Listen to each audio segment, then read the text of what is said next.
আমরা বলেছি নির্বাচনের বিপক্ষে আমরা নই, আমরা গণপরিষদ নির্বাচনের কথা বলেছি, কিন্তু সে বিষয়ে কারো কোনো বক্তব্য পাই নাই।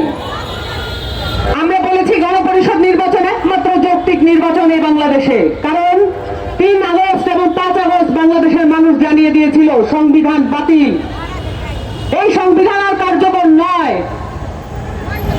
যেখানে আমরা বলেছি এই সমাবেশের মধ্য দিয়ে যে বাংলাদেশের নারীদের উপরে কি নির্যাতন নিপীড়ন চালানো হয়েছে, এখানে যতজন পুরুষ এখানে গুম হয়েছেন, যতজন পুরুষ এখানে নির্যাতনের শিকার হয়েছেন, তার বাড়ির যত নারীরা আছেন, তার মায়েরা আছেন, তার বোনেরা আছেন, যে স্ত্রীরা আছেন, তার মায়েরা আছেন, সকলে যে আহাজারি করেছেন, এই আহাজারিকে রাজনৈতিক রূপ পরিগ্রহ করেছে এই জুলাই অভ্যুত্থানে। আহাজারিকে আমরা রাজনৈতিক রূপ দিয়েছি, এই নারীরা রাজনৈতিক রূপ দিয়েছে। শুধুমাত্র আহাজারি করার জন্য নারীরা এখানে বসেনি, শুধুমাত্র কান্না দেওয়ার জন্য এখানে আমরা বসিনি। আমরা আমাদের কান্নাকে রাজনৈতিক রূপ দেওয়ার জন্য একটি রাজনৈতিক দলে অংশগ্রহণ করতে চাচ্ছি।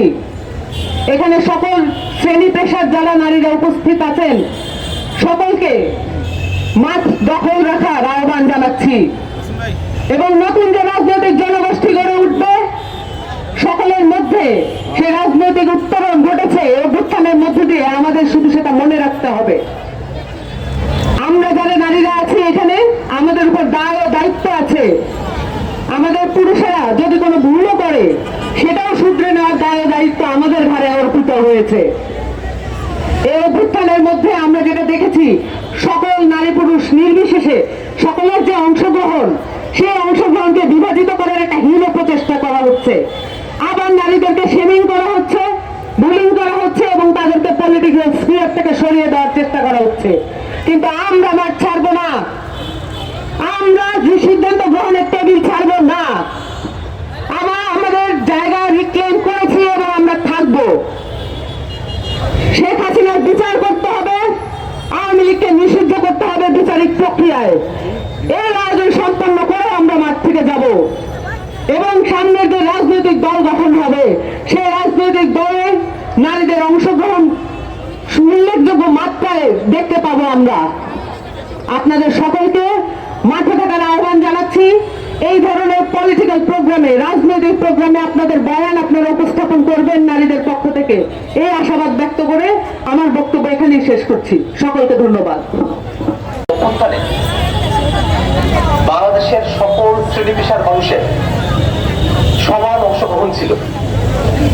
আমরা দেখেছি রাজপথে আমাদের নারীরা সর্বোচ্চ সাহসিকতার ভূমিকা তারা পালন করেছেন।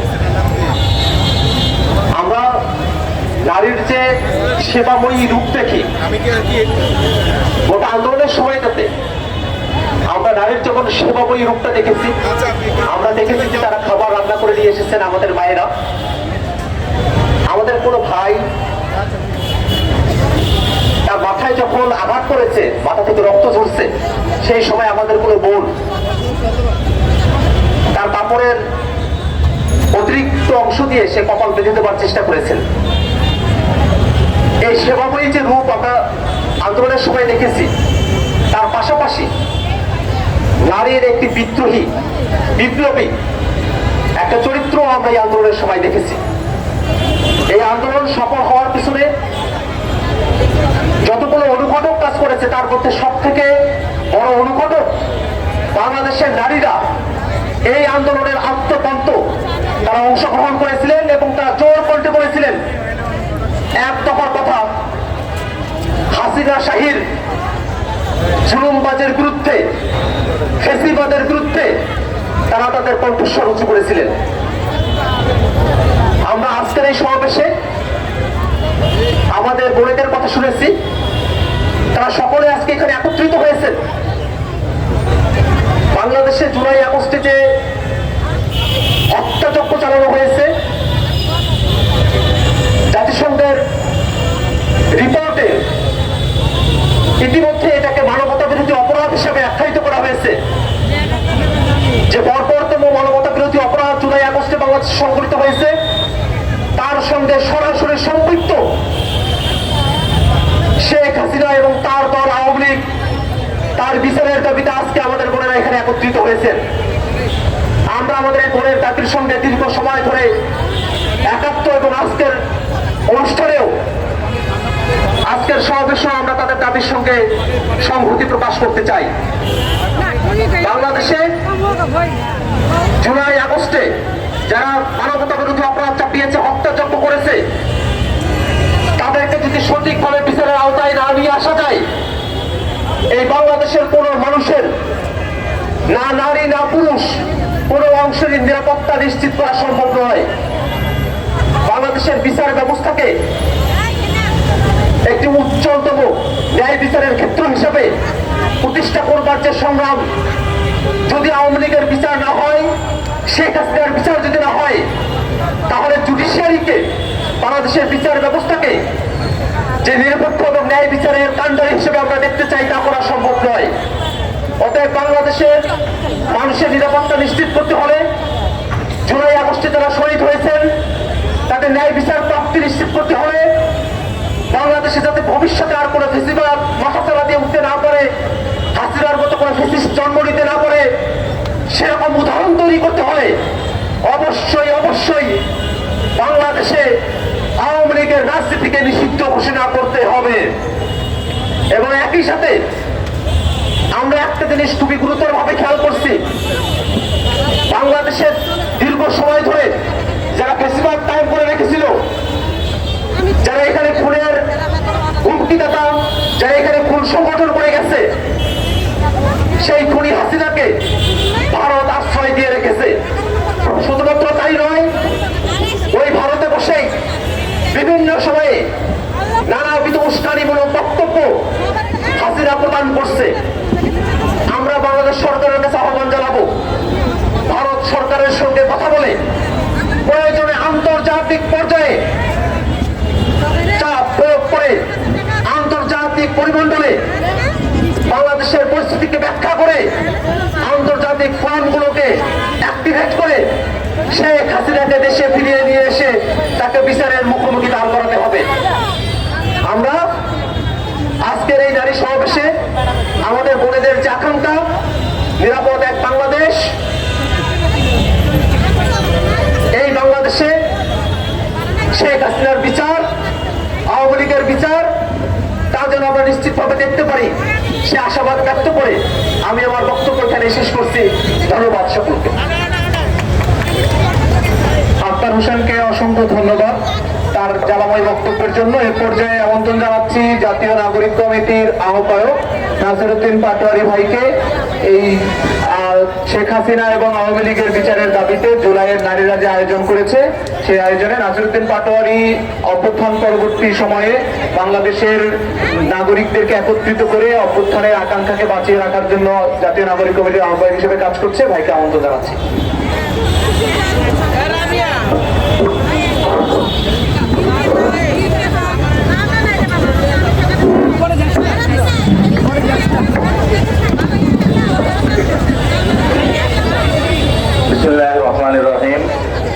আমার সামনে উপবিষ্ট বাংলাদেশের গণ অভ্যুত্থানের সৈনিকেরা এবং দূর দূরান্ত থেকে যারা এসেছেন প্রোগ্রামে, প্রিয় সাংবাদিক বন্ধুরা এবং দেশবাসী যারা দেখবেন ভবিষ্যতে, আমরা বর্তমান এই মাসে একটি দল ঘোষণা করতে যাচ্ছি ছাত্রদের উদ্যোগে এবং জাতীয় নাগরিক কমিটির সে উদ্যোগে শরিক হবে। আমাদের আর বেশি দিন সামনে নাই, কিন্তু আমরা দেখেছিলাম এখানে আজকে যে গণ অভ্যুত্থানে নারীদের কথা হচ্ছে, আমরা শুধু গণ অভ্যুত্থানে নারীদের ভূমিকা না, গত 15 বছরে নারীদেরকে ধর্ষণ করা হয়েছে, খুন করা হয়েছে, গুম করা হয়েছে, জেলে ভরা হয়েছে, নারীদের উপর অকথ্য নির্যাতন চালানো হয়েছে। কিন্তু আমরা এই পরিস্থিতির মধ্য দিয়ে 5 আগস্টে বাংলাদেশের খুনি হাসিনা শেখ হাসিনাকে বিদায় করতে সক্ষম হয়েছিলাম। আমাদের সেই লড়াইয়ের অভিযাত্রা মাত্র শুরু হয়েছে।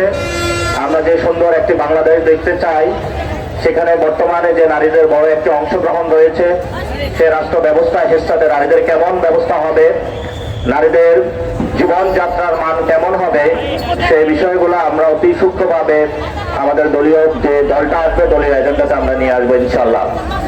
এবং আমরা দেখেছিলাম উত্তরা, যাত্রাবাড়ি, মিরপুর, সিলেট, বগুড়া বিভিন্ন জায়গায় নারীরা যেভাবে অসামান্য সাহস সাহসিকতার সাথে রাজপথে নেমে পুরুষদের সাথে কাঁধে কাঁধ মিলিয়ে লড়াই করেছিল। এই গণ অভ্যুত্থানের যারা ভবিষ্যতে গবেষণা করবেন তাদের একটি বড় পাথর হিসেবে থাকবে। আজান হচ্ছে, কেউ আজানের জবাব দিবেন। এবং আমরা মনে করি বর্তমান যে সময়টা রয়েছে, নারীদের আমরা দেখেছিলাম শিক্ষকদের সমাবেশে তারা এসেছিল, তাদের উপরে পুলিশ তার সেই অতীতের যে অভিজ্ঞতা রয়েছিল জল কামান দিয়ে নারীদের উপরে তারা আঘাত করেছিল। আজকে আমরা দেখতে পাচ্ছি বাংলাদেশের যে আমরা কথা নিয়ে এসেছিলাম ফেসিবাদী ব্যবস্থার বিলোপ, সেই ফেসিবাদী ব্যবস্থার এখনো বিলোপ হয় নাই। আমরা এখনো দেখতে পাচ্ছি নারীরা বিভিন্ন জায়গায় ঘরে বাহিরে বিভিন্ন সামাজিক প্রতিষ্ঠিত যে স্বীকৃতির জায়গাগুলো রয়েছে সেখানে এখনো নিগৃহীত নির্যাতিত হচ্ছে। তাদের যে অধিকারগুলো রয়েছে সেগুলো তারা এখনো ফিরে পায়নি। আমরা এখনো দেখতে পাচ্ছি বিভিন্ন জায়গাতে যে কোনো দাবির ক্ষেত্রে নারীরা যখন তাদের কথা বলা বা আওয়াজগুলো তোলার ক্ষেত্রে ভূমিকা পালন করে থাকে, তাদের ক্ষেত্রে সংঘবদ্ধ হয়ে যে কোনো গোষ্ঠী এসে তাদেরকে মব জাস্টিসের ট্রায়ালে নিয়ে যাওয়া হচ্ছে। আমরা এগুলো জাতীয় নাগরিক কমিটির পক্ষ থেকে তীব্রভাবে বিরোধিতা করছি এবং ভবিষ্যৎ বাংলাদেশে যে রূপরেখা আসবে সেই রূপরেখাতে আমাদের সামনে দুইজন গত 53 বছরে যারা শাসন করেছিল আমরা দুইজন নারী নেত্রী পেয়েছিলাম। অসামান্য অবদান এবং বাংলাদেশকে এই বাংলাদেশের যে ল্যান্ড রয়েছে তাকে নিজের বুকে পিঠে মানুষ করে বেগম খালেদা জিয়া মানুষের সামনে একটি অসামান্য সাহসিকতার পরিচয় দিয়ে বাংলাদেশকে আজকে ছাত্রদের হাতে তুলে দিয়েছেন। আমরা আমাদের বুকে পিঠে মানুষ করে ভবিষ্যতে নেতৃত্বে বাংলাদেশকে এমন একটি জায়গায় নিয়ে যাব যেখানে বেগম খালেদা জিয়ার যে ইতিহাস তিনি স্বপ্ন চোখে দেখেছিলেন আমরা তার সেই স্বপ্নগুলো বাস্তবায়ন করার চেষ্টা করব। অন্যদিকে আমরা আরো দেখেছিলাম যে খুনি হাসিনা কিভাবে বাংলাদেশের মানুষের উপরে হত্যাযজ্ঞ চালিয়েছে। এই দুজনে আপনাদের সামনে উদাহরণ রয়েছে এবং ভবিষ্যতেও আমরা দেখব জাতীয় সংসদের ক্ষেত্রে যে একটি সংরক্ষিত আসনে নারীদেরকে রাখা হয়েছে।